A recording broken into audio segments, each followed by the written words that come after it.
try to replace Juwan essentially, or will you do things your own way? Can you speak to how the dynamic will change? I am not Juwan Howard, and I'm going to be me. So, you know, a small thing. I've never sat down during a game. So there'll be a chair there, but it will be for him. It will not be for me. And I told the players that yesterday, that I'm not replacing Juwan Howard, and but what we have in place is the way that we're going to play.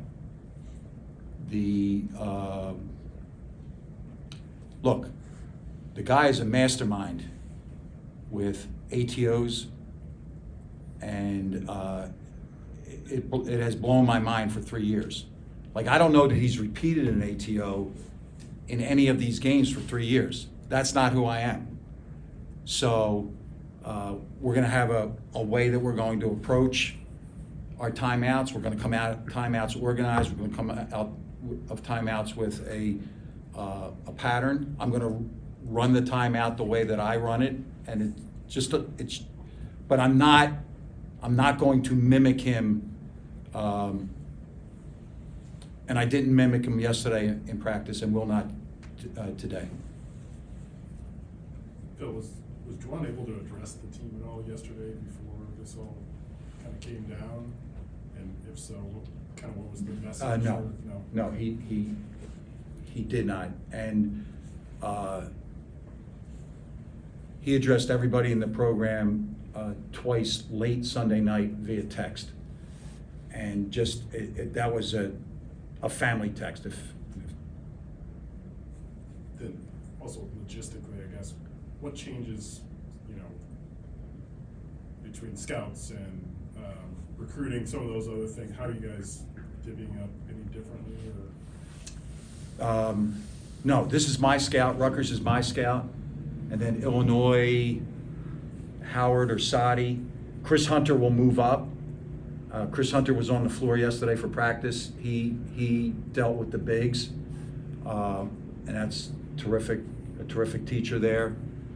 Scouts stay the same.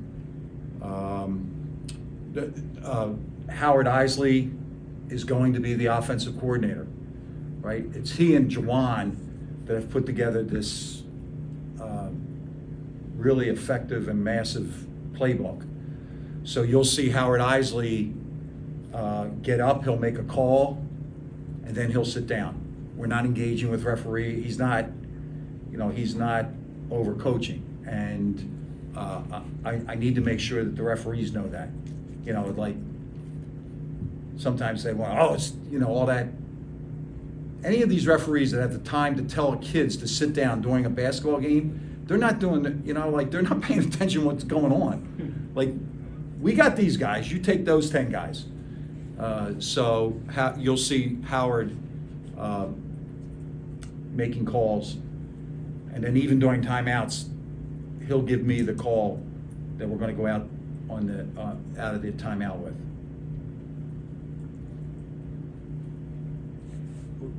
Will you be able to have any verbal contact with Juwan at all through any of this? Yes, Juwan's my friend.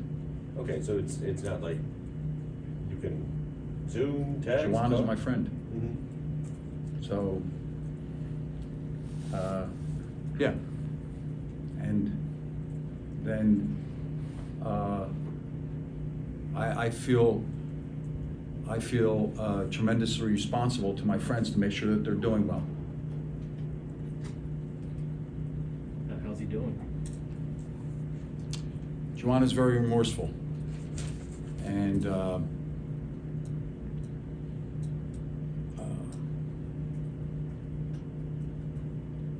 today is a little better than yesterday. Did Juwan address or did he apologize post-game Sunday, and what did he say to the players? He did not speak to the players on Sunday. There was a very heartfelt text exchange very late in the night on Sunday.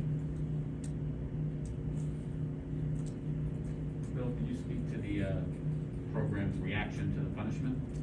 Obviously, like the whole player suspended and. Well, yeah, I think like, not like the individual guys specifically.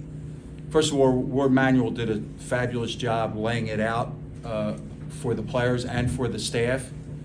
And I think that all of us Andrew would say the same thing. Escalations like that have no place in the game. Okay? And everybody involved, everybody, not the 3 people suspended or not just our players. Everybody involved has now learned a hard lesson. And you know, we are all collectively remorseful for missed opportunities. I'll raise my hand. Juwan went one way in the shakeout, and I didn't think to go with him. Chris Hunter feels the same. Everybody learned a hard lesson. And you know what? Time to play basketball. Phil, you've experienced a lot in basketball. Have you ever been part of a situation like this, and what experiences do you draw on to navigate this time? That's a really interesting question, because I was racking my brain to what would this be comparable to, and I really don't have one. Actually, this morning when I was daydreaming, I was like, well, is this like USA basketball, where you're gathering these guys for a short period of time? Now, obviously, I've been engaged with these guys for 3 years, but it's a short period of time. And what is it that you want for them to value? And that was the only, but there is nothing that I came with, and I was like, well, you know, maybe I should call, you know, pick a guy. Do I call the guy at Louisville, Mike Pegues, who's a friend of mine? But come on, I know this. I know this wholeheartedly, without like poking my chest out. I can run a practice, and I can manage a game, right? And some would say that I can do this. I can talk. It might not always make sense, but I can talk.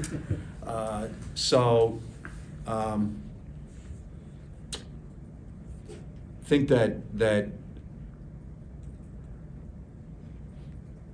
forward together. That's what this has to be.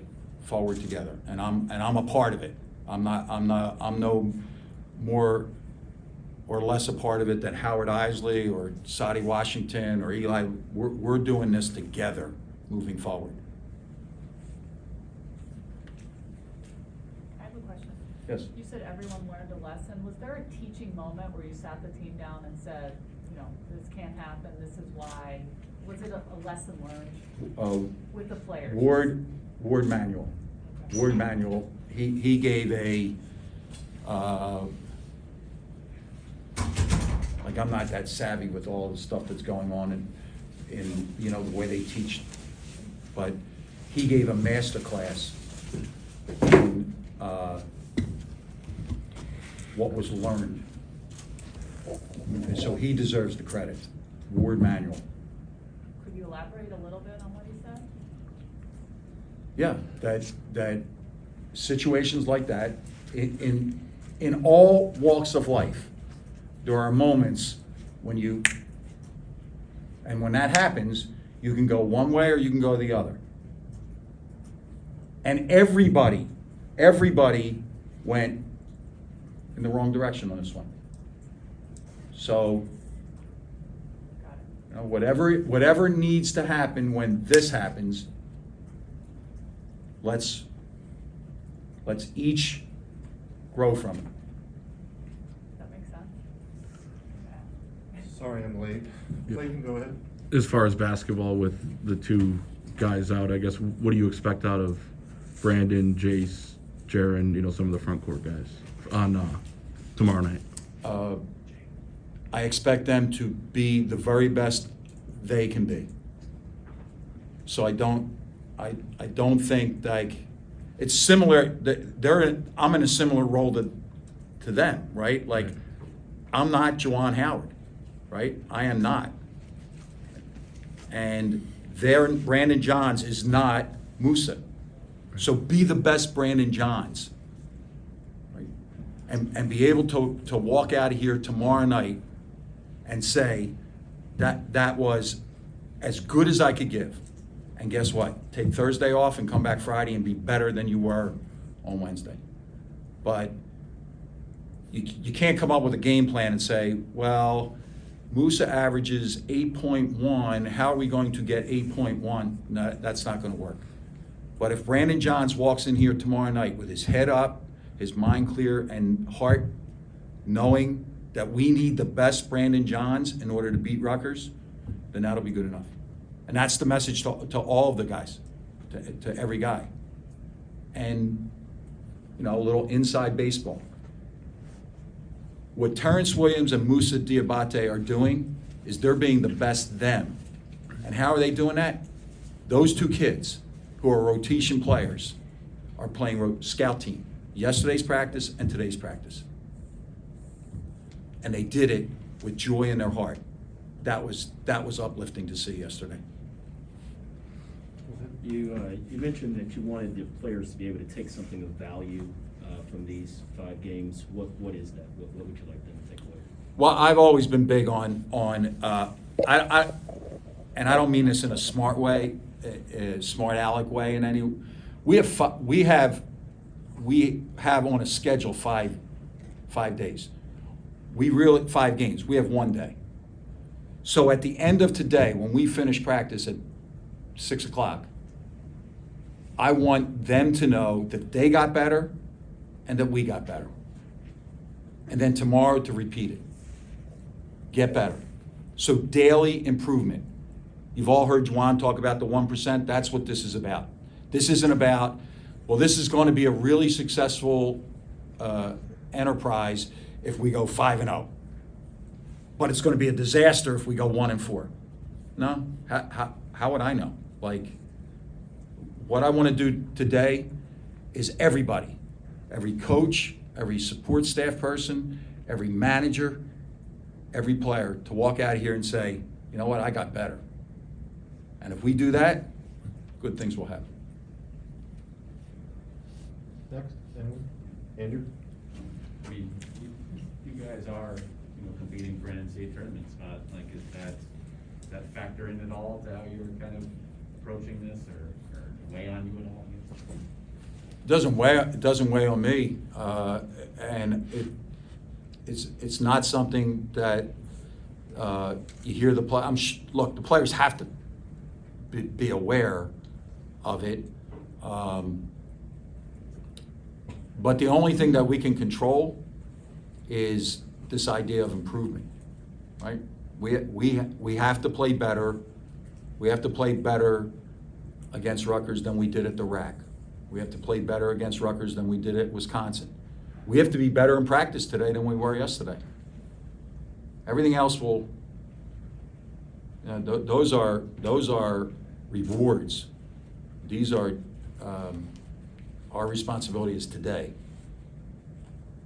Bojo? Situations like these